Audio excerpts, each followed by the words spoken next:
Totally Useless Information with Nick and Roy is brought to you in part by Tom's Place, the finest in men's fashion, located in Toronto at 190 Baldwin Street, in the heart of Kensington Market. Or visit toms-place.com. It's everything you never needed to know. This is Totally Useless Information with Nick and Roy. Listen, laugh, and learn. What does the word aphodial mean? What's your language? Why are ostriches really, really happy to see you? Hi, I'm Nick. And I'm Roy, and this week we scour the internet to find out these useless tidbits just for you. Plus, we'll have another entry from our mailbag. This week, a couple of listeners really like our show. And in the Like news... an ostrich? Oh, even more than an ostrich. And in the news, gaining success with failures. Totally useless information. It's everything you never needed to know. Thanks for joining us. Welcome. You know what, Roy? Guess what? We're just a couple of countries away from hitting 100. Yay! 98 countries around the world. Nick and I didn't even know there were 100 countries. No, we can't even spell countries. That's what a Y, isn't it? Why not? Down the garden path with Nick and Roy. You know, it's been a while since we were talking to Mother. That's Mother Nature, by the way. I don't know if you knew. That's not the voice there. That's Mother Nature. Yeah, and she sounds like it. Yeah, she's like hot. Like a dirty Mother Nature. Yeah, she's hot. You know, dirt. You know. Yeah. The trees and everything. Right. Yeah. And she's hot because of global warming. Okay.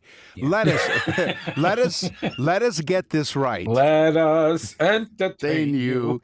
Lettuce is a member of the sunflower family, known as Asteraceae, which is one of the largest families of flowering pants. Flowering pants. There you go. It's flower pants. I'm sorry, that's what I'm wearing today. Which is one of the largest families of flowering plants. Off to a great start. As a botanical cousin to sunflowers, daisies, and marigolds, lettuce shares similar compound flower structures and produces seeds that resemble those of dandelions. Oh, that is so cool. See, that right off the bat, Nick. Yeah. Right off the bat, lettuce. Yes. Let us entertain you, as you said. Let us put on our flowering pants. I was going to say, let's keep your flowering pants on, okay? Okay. Until the 18th century, tomatoes were called poison apples. Oh, they were. You know why? Were they poison? Yeah, people didn't eat tomatoes. They thought they were poisonous. So they said, don't eat those. They're poison apples. So up until the 18th century, tomatoes were frowned upon. They were not planted. They were something that would grow wild, but they said stay away from them. Yeah. Okay. Crazy. It is. So, so every time, because we're Italian, every time our wives make us spaghetti with meatballs with lots of tomato sauce. Yeah, check your insurance policy. Exactly. Oh, no, they already did. Now, I don't know if you do this. I practice this almost every opportunity I get the chance. Plants may grow faster if you talk to them. They do. Do you talk to plants? Oh, I do all the time. There you go. Do they talk? People think it's strange, but but I have entire conversations with plants. You do now. It very much feels like me talking to you. Oh, leave me alone. So now, if the plants are answering you back, there's a real problem. Plants can sense sound vibrations. Research indicates that low-level vibrations in the 115 to 250 hertz range can act as stimulus, potentially aiding in, or at least not hindering, plant growth. Some studies, including from the Royal Horticultural Society, suggest that plants, specifically tomatoes, grew better when spoken in a kind, consistent voice. Yes, you might be poisonous, but we love you. Very nice. But it's not about the words, though. It's more about the frequency and tone of your voice. which means most of Nick's flowers and plants are all dead. Just laying on their There side. you go. No, they're you know what? Screaming. They actually make little signs that say "Help me." They're playing dead. They're not really. They're just. The daffodil says "Help me." The other one says, "Please, somebody shut him up." He's killing us. He is. In Greek mythology, Nick, Yes. Hyakinthos. Yes. Hyakinthos. I think so. I think I had that once. yeah. And something penicillin helped. Yeah, I think I ate a burrito once and had a hyakinthos. Okay, but anyway, the god of spring, okay, is Hakathos. All right. And according to Greek mythology, the Hakathos was accidentally killed by the god Apollo by mistake. And as his blood ran out, a flower grew from the blood. Oh. And that flower was called a hyacinth.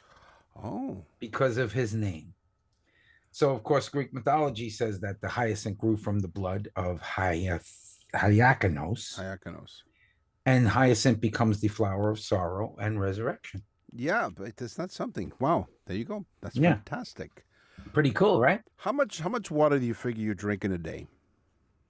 I don't drink water, Nick. It's too good for you. I drink diet soda and I probably drink like 4. Sure. I swear to you, I drink 4 big bottles of it a day. So when the time comes when later on, I don't know, 50, 60 years from now, when you'll pass, your body will be in perfect shape. You won't decompose at all with all the chemicals in your body.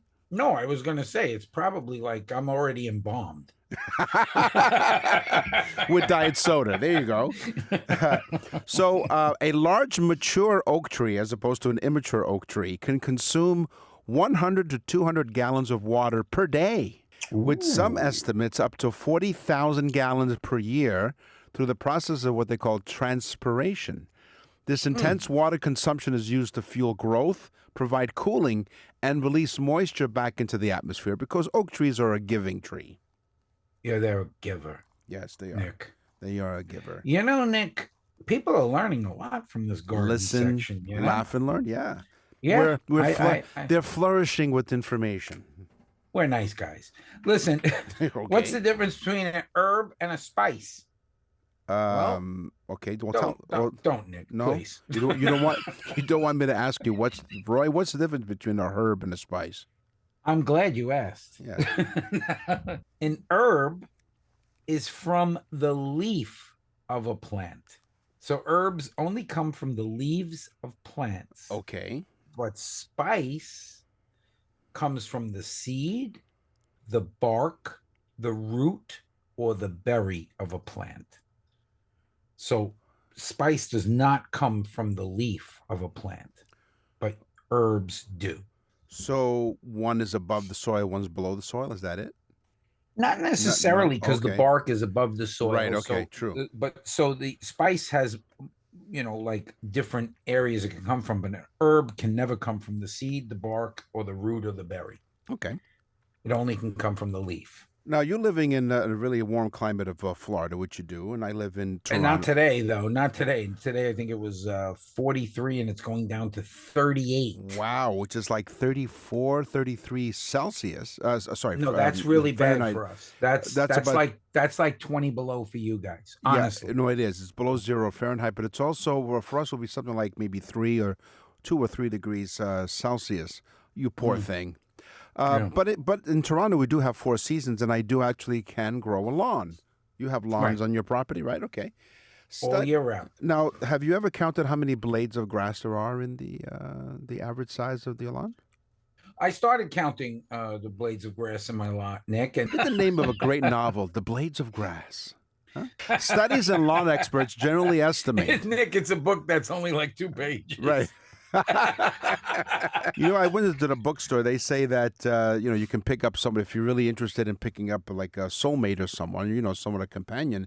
A bookstore is best place to go. Unless, don't do what I do. What I did before I met my wife was I went to the self-help section. Doesn't work. One of my pickup lines was, "Hey, I'm like Bounty. I'm the quicker picker-upper." Anyway, so studies and lawn experts generally estimate that a well-maintained, average-sized residential lawn contains 7 to 8.5 million blades of grass. Oh, wow.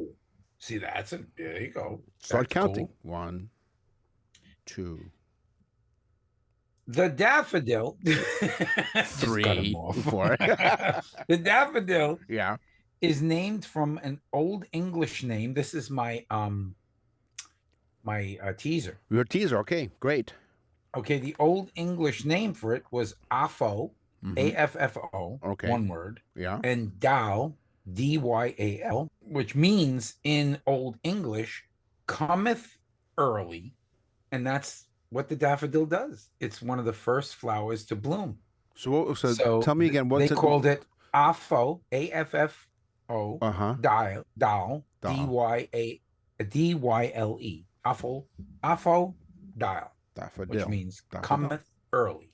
All right. Which is what Nick's girlfriends used to say to him. Absolutely. Cometh Call him early. an alpha-dial. But stay late. Thanks for joining us on Totally Useless Information with Nick and Roy. Thank you very much for listening. Thank you very much for listening to us, because really, if you don't listen to us, no one else will. And you listen, laugh, and learn. But you know what people are doing more and more today than ever before, Roy? They are going to nickandroy.com and ordering birthday messages. And they should, because honestly, it's the greatest gift you'll ever buy anybody. And they'll be the ones to tell you that. And for a small price, and I mean a small price, you will be the superstar of all times. And I mean that. Yep.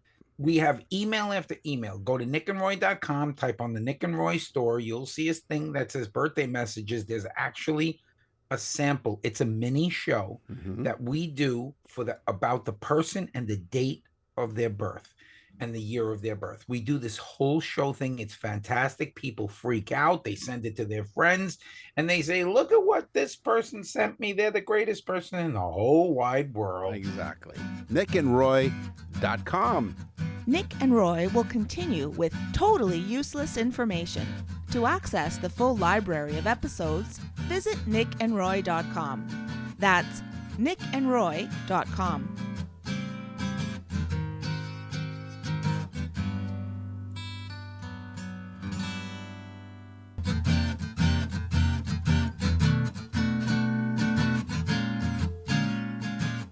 Totally useless information with Nick and Roy continues. Listen, laugh, and learn.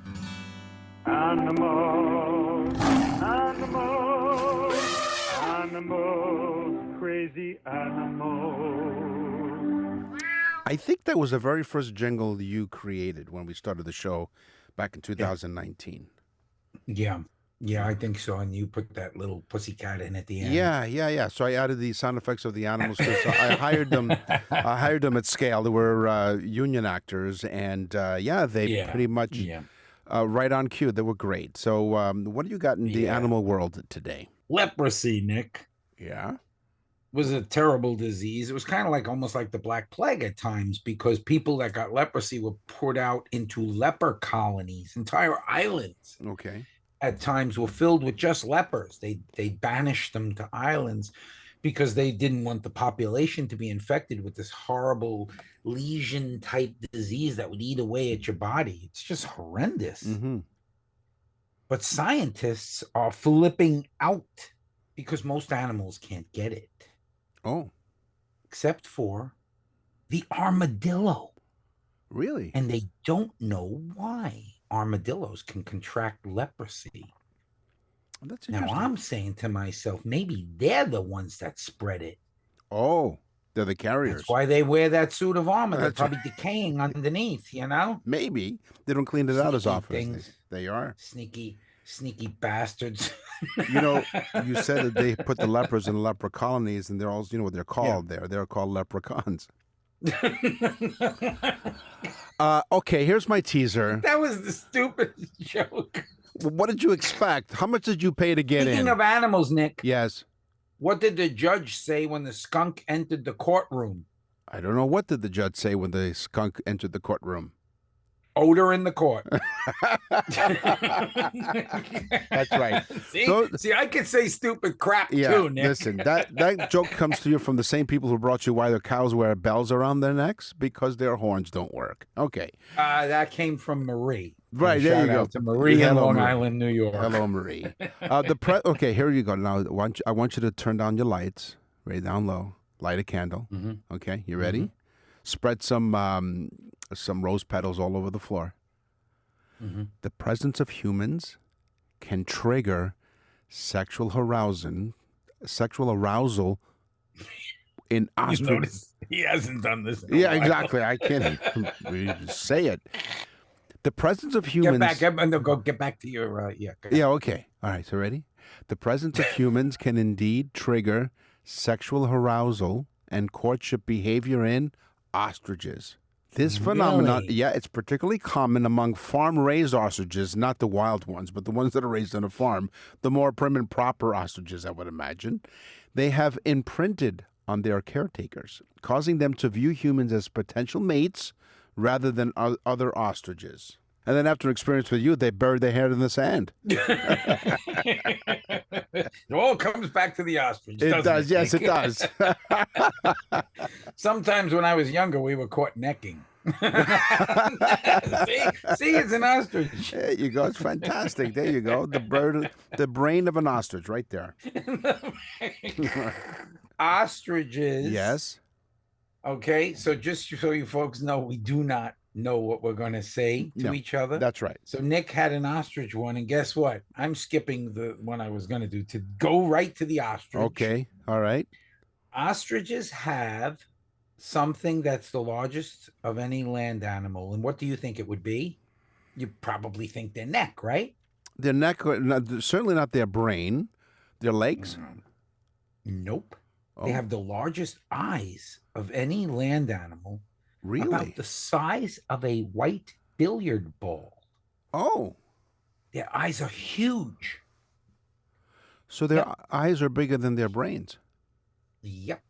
which explains lots. Because if they think you have, some sexual arousal going on, there's something going on there. There's something wrong. Right. Yeah. So they can't even remember what they see. No. And sometimes that's a good thing. This one I call the warm otter. Are you supposed to say Ooh.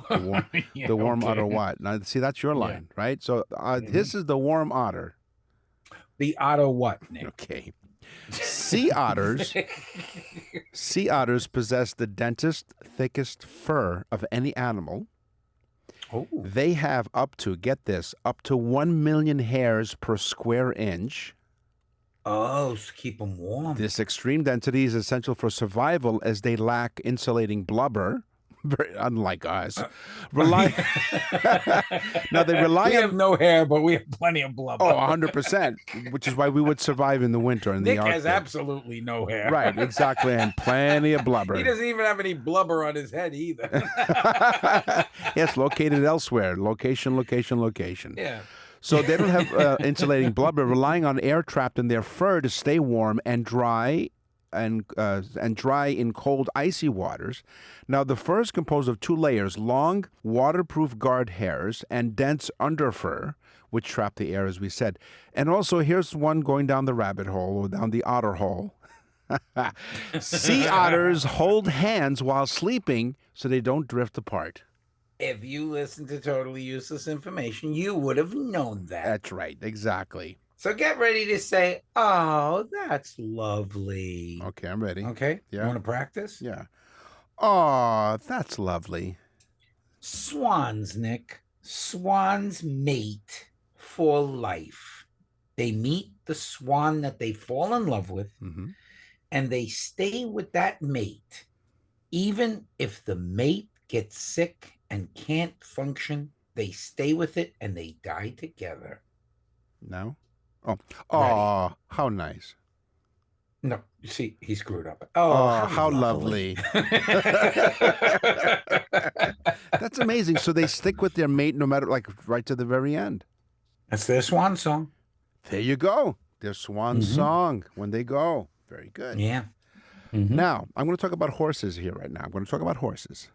When Okay. you Why don't want, you talk about horses? I'm going Nick? to talk about horses. Come on, giddy up. When you I think you've owned horses, right? Or your dad had owned horses at one time? We grew up with horses. Okay. Nick. Now, Not just our dates. did you ever measure a horse?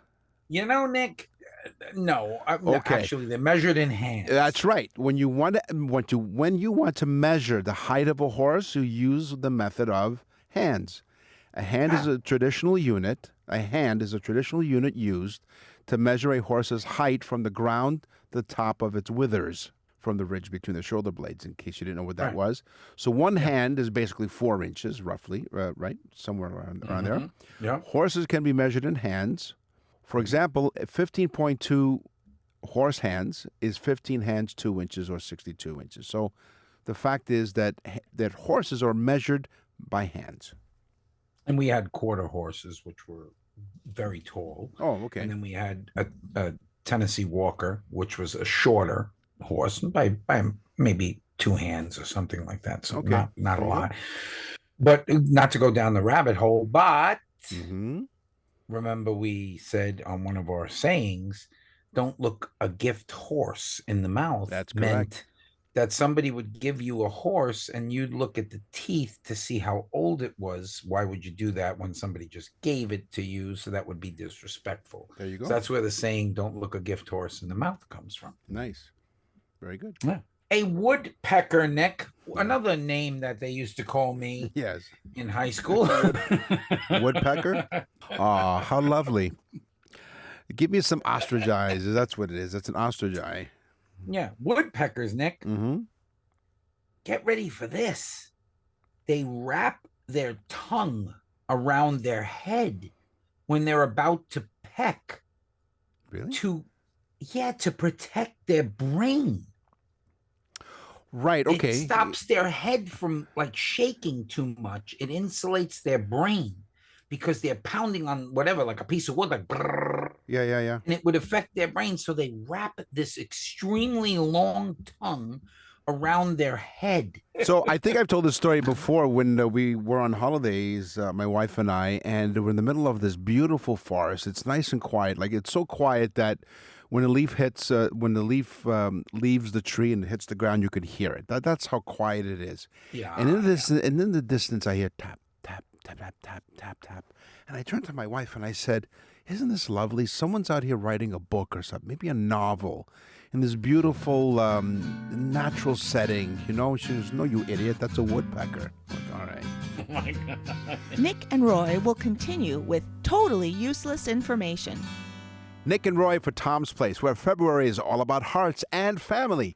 Tom's father, William Mahalik, born February 20th, 1916, and in 1958, he opened the original store with a simple belief: take care of your customers, work hard, and offer the best deal. Let me tell you too, it's a real family business, and there's another generation coming up, and they take care of the customer like their family. These values are still the heart of Tom's Place, and Tom is celebrating that legacy all month with the Family Day Sale. This is an incredible deal on menswear. Guys, the Family Day Sale, premium suits that are normally $5.95 for the suit, which is a good price to begin with. We're not going to slash it in half. No, $229. Wow. Dress shirts, only $60. Put together a complete casual outfit from Bugatti or Jack Victor for 50% off. Wow, Bugatti shirts. I love Bugatti shirts. Oh, yeah. Get ready, folks. Winter coats. We're going to take 50% off. They're starting at $275, and get ready. Gorgeous cashmere sweaters. Cashmere. They're 50% off of the regular price of Tom's Place. It's all about family, and everyone is treated like part of the family at Tom's Place. Visit 190 Baldwin Street in Kensington Market and online at toms-place.com. That's toms-place.com. Tom's Place will suit you.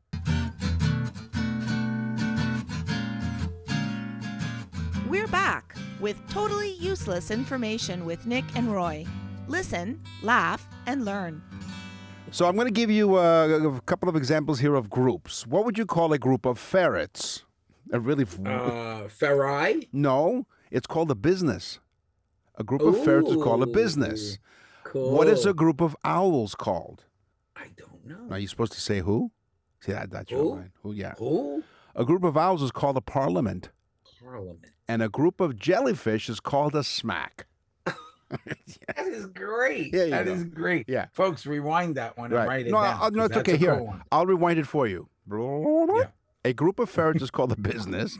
A group of owls is called a parliament, and a group of jellyfish is called a smack. I love that. Yeah. That's cool. Yeah, great. See? Now I know. I got to tell somebody. Yes. That's what happens on this show, folks. People hear stuff and they tell people the next day. It's just wait so a cool. minute. Hold on. What do you mean you got to tell somebody? We just told our audience. We start so many conversations around the world in 100 countries, Nick. You know Think what? about that. That's right. We're very influential. We are. Well, we're influencers. We are podcast Yeah, okay. If you remember, when we first started the podcast. Influence people to throw themselves off a building. Right, yeah, exactly. No, like when we first started. Please don't do that at home. No, don't. Yeah, do it on the road. Don't do it at home. So when we first started and people started giving us feedback about our show, they said, we love your show for many reasons. You guys are funny. But the main thing is because we're introverts, you help us start conversations. So we instantly became the podcast for introverts. Yeah. We're better than some of these dating sites. Oh, yeah. Well, listen, you got all mixed up because you got excited when you passed the international date line. It's not a dating service. You want to know what a dating site is, Nick? What's that? When I stand there naked. There you go. Yeah. Yeah, it is a sight to see, isn't it? Woodpeckers rejoice.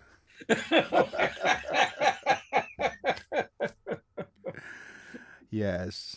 So there's a blue whale who's really big. The blue whale's heart, actually, is the largest known heart of all, I guess, mammals, animals. The blue whale's heart weighs 400 to 1,300 pounds. Whoa. Or 180 to 590 kilograms in Canadian terms. Now, the heart alone measures 5 feet long, which is like a small car, right? That's insane. Its main artery, the aorta, is wide enough and having a diameter of 9 to 12 inches that a small human could crawl through it. Unbelievable. Yep. That's a big animal. All joking aside, that's insane. It is. 400, 500, 600, 800 pound heart. Yeah. A 9 to 12 inch opening, so a small human can crawl through it. And but we would recommend. That's another thing that they. Yeah, they used to call you in high school. Thanks for joining us here on Totally Useless Information with Nick and Roy. As we said, we invite you to go to our website, nickandroy.com. And you can also sign up, go to the bottom of the page. You can sign up for our newsletter. And as a matter of fact, my mailbag talks about, is from listeners who, I talked about the newsletter on the radio show that I'm on here in Toronto. I'll tell you all about that. But now let's get to one of our newer topics, words. It's words. We have to get the voice lady to do an intro for this one. I have to figure one out. Yeah, we don't. We don't have an intro. No, we don't. But that was it. That was it. Yeah. This is a good one. Here's my first word: a snollygoster. Snollygoster is an American term dating back to the 19th century that describes a shrewd, unprincipled person, particularly a politician who lacks principles and acts out of self-interest. No comment. It's a form of political slang for a dishonest or opportunistic person who seeks power or victory. Snollygoster. Wow. Yep. The old snollygoster. Yes. I just like saying it. That's fun.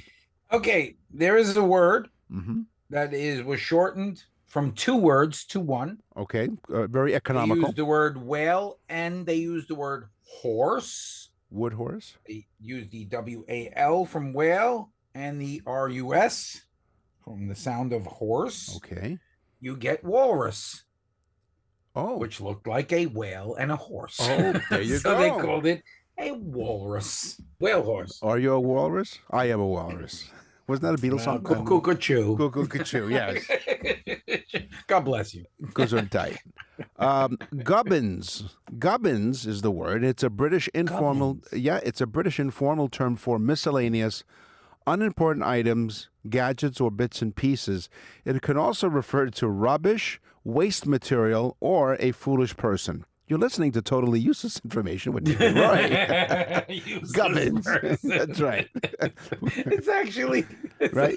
It refers to you know, rubbish. Nick, when you pass away, Yeah. on your tombstone, I'm gonna write that Gubbins. Gubbins. Nick And they're like, Gubbins. we thought his last name was different. No, it's Nick Gubbins. It refers to rubbish, waste material, or a foolish person. There you go. Wonderful. You could put some flower pants all over the grave.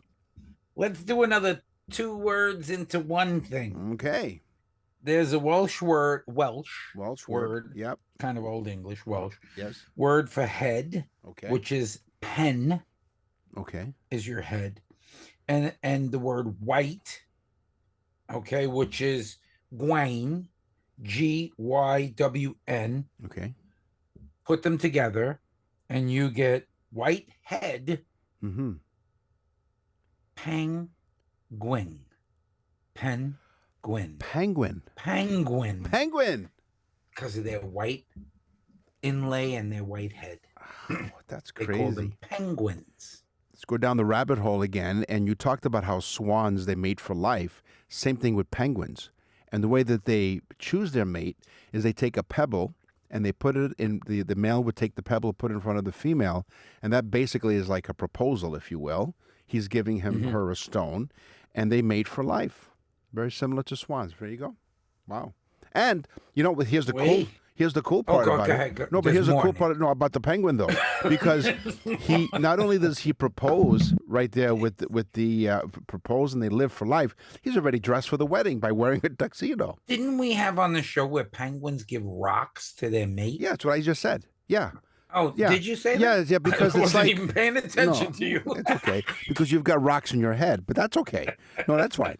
No, but that's how they go up to the female and they say, "I would like to spend the rest of my life with you."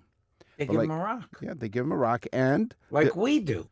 We give a rock, yeah. carrot, couple Exactly, and it's a carrot polished rock. rock. No, but they find a polished one. That's the interesting part, really. And then they do Yeah. mate for life. They're loyal animals, and like I said, he's already dressed up. I got a cool one, Nick. Okay. This one everybody needs to really write down. Okay. If it was Friday and I wanted to talk about Wednesday, right? I would have to say this is the day before yesterday, Okay. which is very confusing It is. Yeah. to say it's the day before yesterday. Like you could say yesterday, but you'd have to say it was the day before yesterday. Right. That would be Wednesday if it was Friday. That's correct. There's Okay. actually a word, one word, to say that. And it's called Nordustertain. Nordustertain. Okay, and it sounds like something you take if you have like a scrape on your knee or something. Okay. Yeah. So for you to say that's right. So the day before, so you say the day before today, the day before yesterday, rather. There's a word You'd for say, that. well, it's Friday, and you say, well, Nordustertain, Okay, which got it. means Wednesday. That's right. If it was Yeah, Thursday, it would be Tuesday. Tuesday. Nordustertain You would be know, Tuesday. we talked about when we talk about food. I think I brought up this idea. I would like to open up a restaurant called Yesterdays, and the reason for that is usually when you make food or something and it sits for a day, it tastes better the next day, right? So Yeah. the restaurant I would open, I'd call it Yesterday because all the food was done yesterday, right? So it always tastes good. And then when you call for a reservation, Right. along the same lines of what you're talking about, they'll say, hi.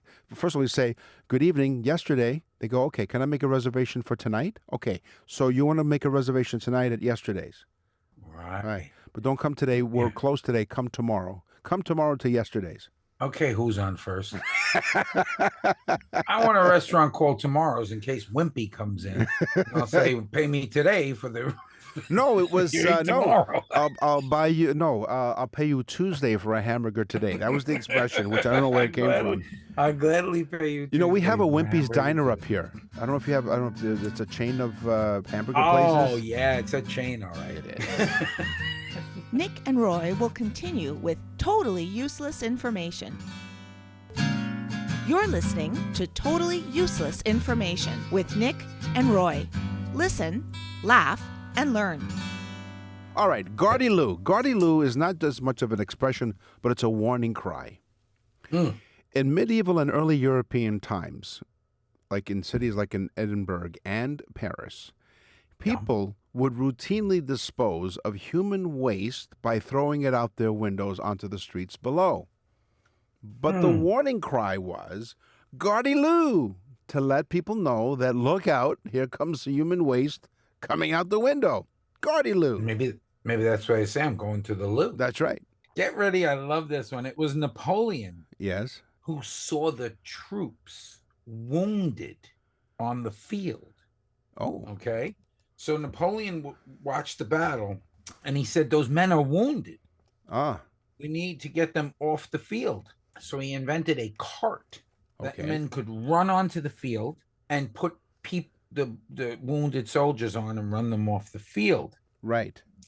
So he called this cart the Hospital Ambulance, Ah, which we then called an ambulance. ambulance. Yeah, there you go. I can get the root from that word. Which meant the cart meant to wheel them to the hospital.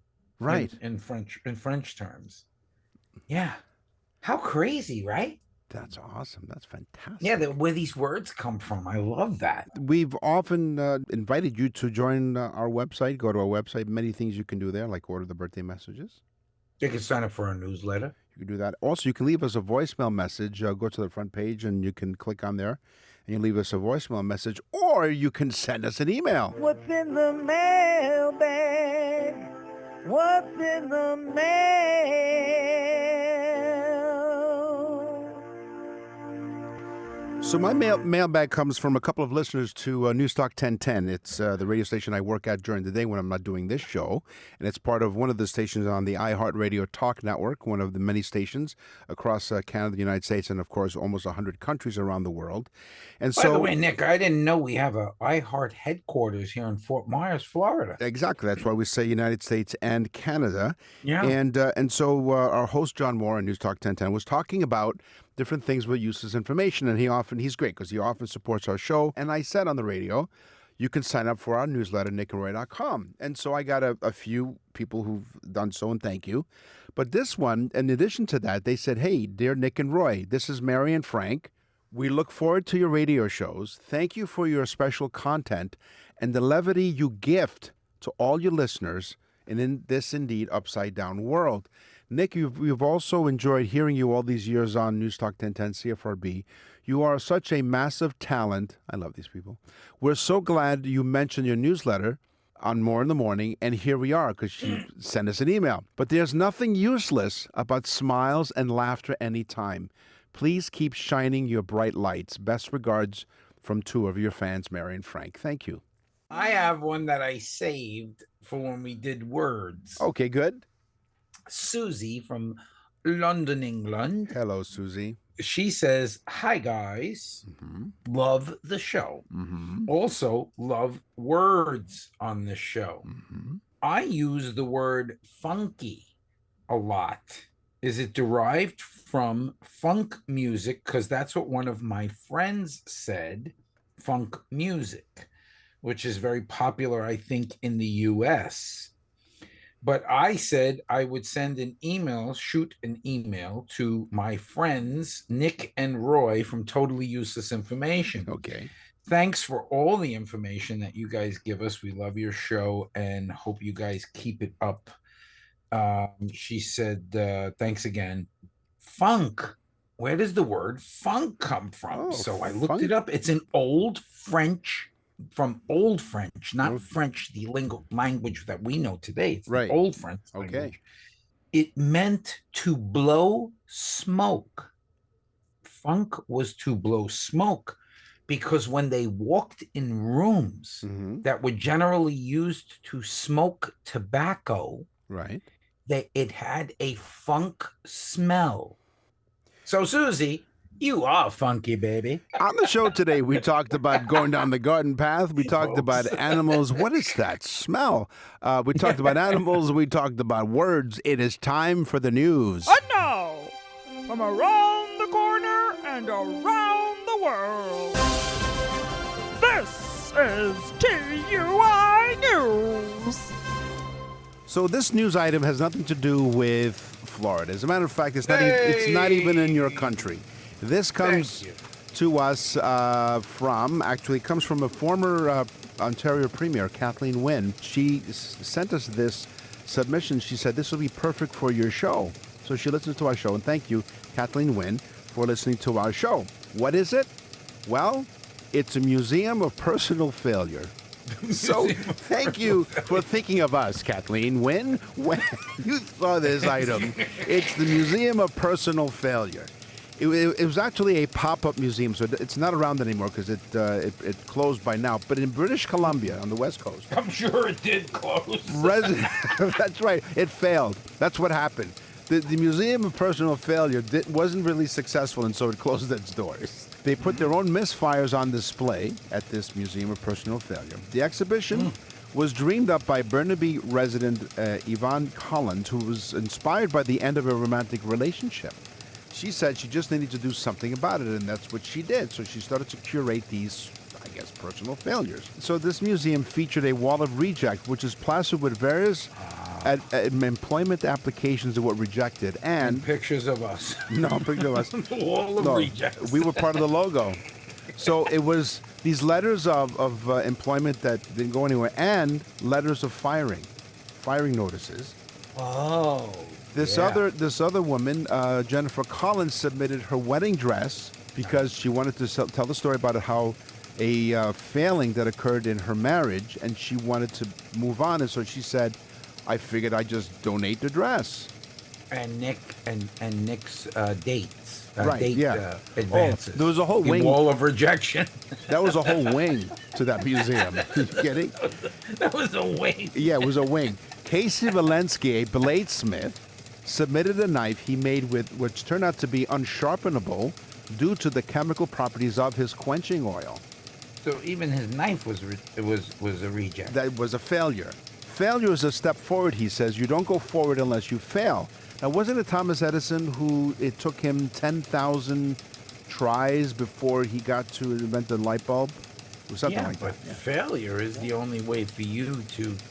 It's the mother of invention. Exactly. Right? WD-40, water displacement 40, there were 39 40 times. The previous 39 formulas didn't work, and so the 40th one did. So things like that. Right. Okay? So this was a pop-up museum. Maybe it'll come up in your area, but it was in the Museum of Failure that ran through the beginning of this month.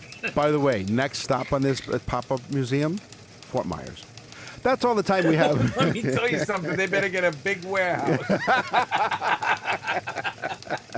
That's all the time we have for this episode of Totally Useless Information with Nick and Roy. We promise, we will scour the internet to find out more totally useless information just for you. So until then, tell all your reject friends to listen to the show right. religiously. Yes. There's hundreds of episodes, folks, on nickandroy.com for you to listen to. So you can binge listen, which is really cool, and get yourself an education at the same time. Exactly. I'm Nick. And I'm Roy. Thanks for listening. Totally Useless Information with Nick and Roy is recorded and produced in Canada. For more totally useless information, visit nickandroy.com. That's nickandroy.com. Totally Useless Information with Nick and Roy has been brought to you in part by Tom's Place, the finest in men's fashion. Located in Toronto at 190 Baldwin Street in the heart of Kensington Market. Or visit toms-place.com.